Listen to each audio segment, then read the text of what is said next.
a little song. It's when we come to Liverpool in '85 to do this album, it was weird because like say from punk in '77, even by '78, the students had got a hold of punk and had made it more sophisticated. It was just growing all the time, like a virus, And by 1978, in '77, if you were shit, they'd have you in the band. By 1978, the Cure had been, and it was more severe. Oh, well, I'm sorry, no, you don't know a minor chord. I'm sorry, I'm going to have to let you go. They were turning into Genesis very slowly. But it was on its way. So I thought I better get my shit together here. I'll get away with being a freeloader for a year. So what I did is in 1979, I bought loads of guitar books. I bought Teach Yourself Spanish, Teach Yourself Blues. And I would say my life was great in 1979. My dad worked at Dunlop factory. So I'd go at 11 o'clock, have another wank. We've all done it. Shut the curtains, put the electric fire on all the bars. Well, it's his budget, not mine. Cups all over the fucking house. 12 o'clock, another wank. Then the Sullivans. Remember the Sullivans? Oh, yeah. I've even had a wank to the Sullivans before. That's different. I don't fancy anybody in the Sullivans. Wait for Danger Mouse to come on. And then I'd get the Farley's Rusks out. Have Farley's Rusk sex with my imagination. Hot milk. I do what the fuck I like. But what I'd do is I'd get a Spanish guitar book and I'd think, sorry for swearing, I'd get a Spanish guitar book and I'd say, right, I'm going to learn Spanish guitar, that's what I'm going to do. So I'd get the page 5, 10 minutes work and think, fuck this. Over to the kettle, get the kettle on. How? We don't want to be jumping into this, it's not easy. So I'd go over to the kettle. By the time I got to the kettle, I'd have Rain, the song Rain.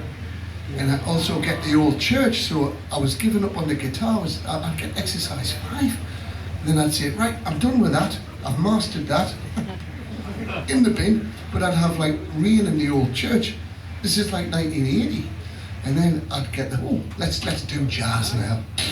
I had the Mickey Baker Teach Yourself Jazz Guitar book. You know what chord that is? It's called C twat. Because they're all fucking music and a bunch of twats. You've got a G chord there, right? Nice G chord, right? What do the jazzers do? They just spoil it. All they do is spoil it. They'll put you do a minor chord. They'll go. They're trying to make everything expensive. I like the cheap sound, man. Straight chord. Anyway, so I went into the jazz book, got to page 4 in that one. Kettle on. And I got Colleen, got the song Colleen. So when you look at the psychology of this album that we're celebrating, it's 40 years old, it evolved from about 1980 to about 1985, when we came down in '85 to record it. By the time I'd mastered every guitar book that I'd bought, getting up to page 5, I was a jack of all, master of none. But it's a perfect toolkit for a songwriter. If I'd kept going with the jazz book, I would have been one of those wankers and it's like watching fucking paint dry, isn't it, really? They don't connect. So that when I look at that album now, it was complete. There was no sense of musical direction. We were complete genre hoppers, and I admire these lads because I was like Dr. Death. I'd become with songs like Rain and all that, and they're like, Martin, we're 22-year-old. We just want to go out and play music and get shagged, and you're spoiling it. You're spoiling everything. But they tolerated me. So here's another one. This one's called Colleen. Now the music, I'm just going to put you in the fucking lift, because that's where jazz belongs. Send it down to the fucking basement and just cut the cord and leave the fuckers down there. But the song, years later I realised what the song was about.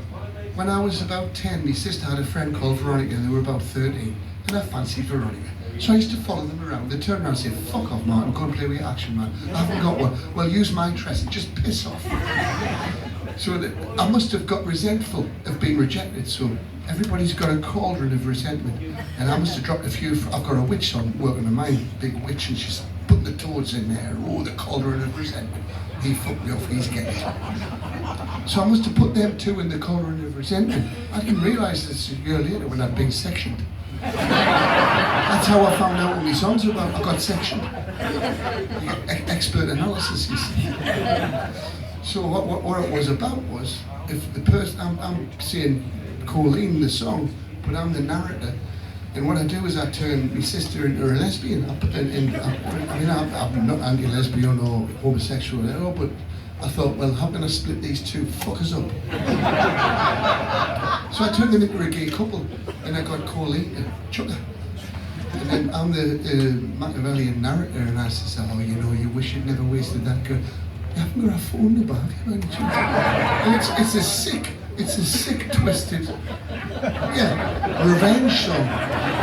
And it's not Jazz's fault, but it's surfing on the jazz, so it's going down the fucking basement.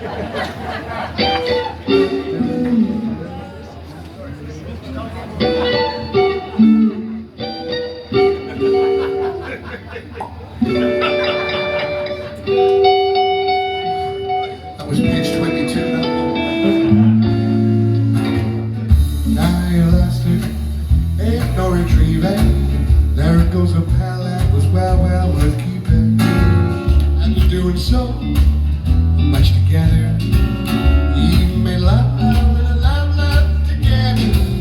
You got the same sex, but that don't matter. Hey, I'm your brother, I love you. Fancy your girlfriend. One lonely night, you wake up and whisper her name.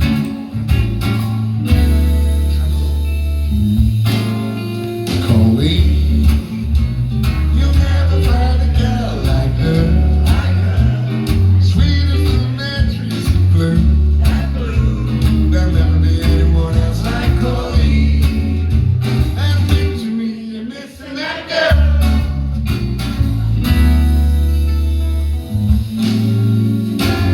So you should refrain that stubborn habit. I know you're angry. That soon will mellow. Till you feel like sleeping forever. Only to wake up, find you whisper Colleen. You never find a girl like her. Sweet as the mattress of blue. There'll never be anyone else like Colleen. Admit to me you're missing that girl.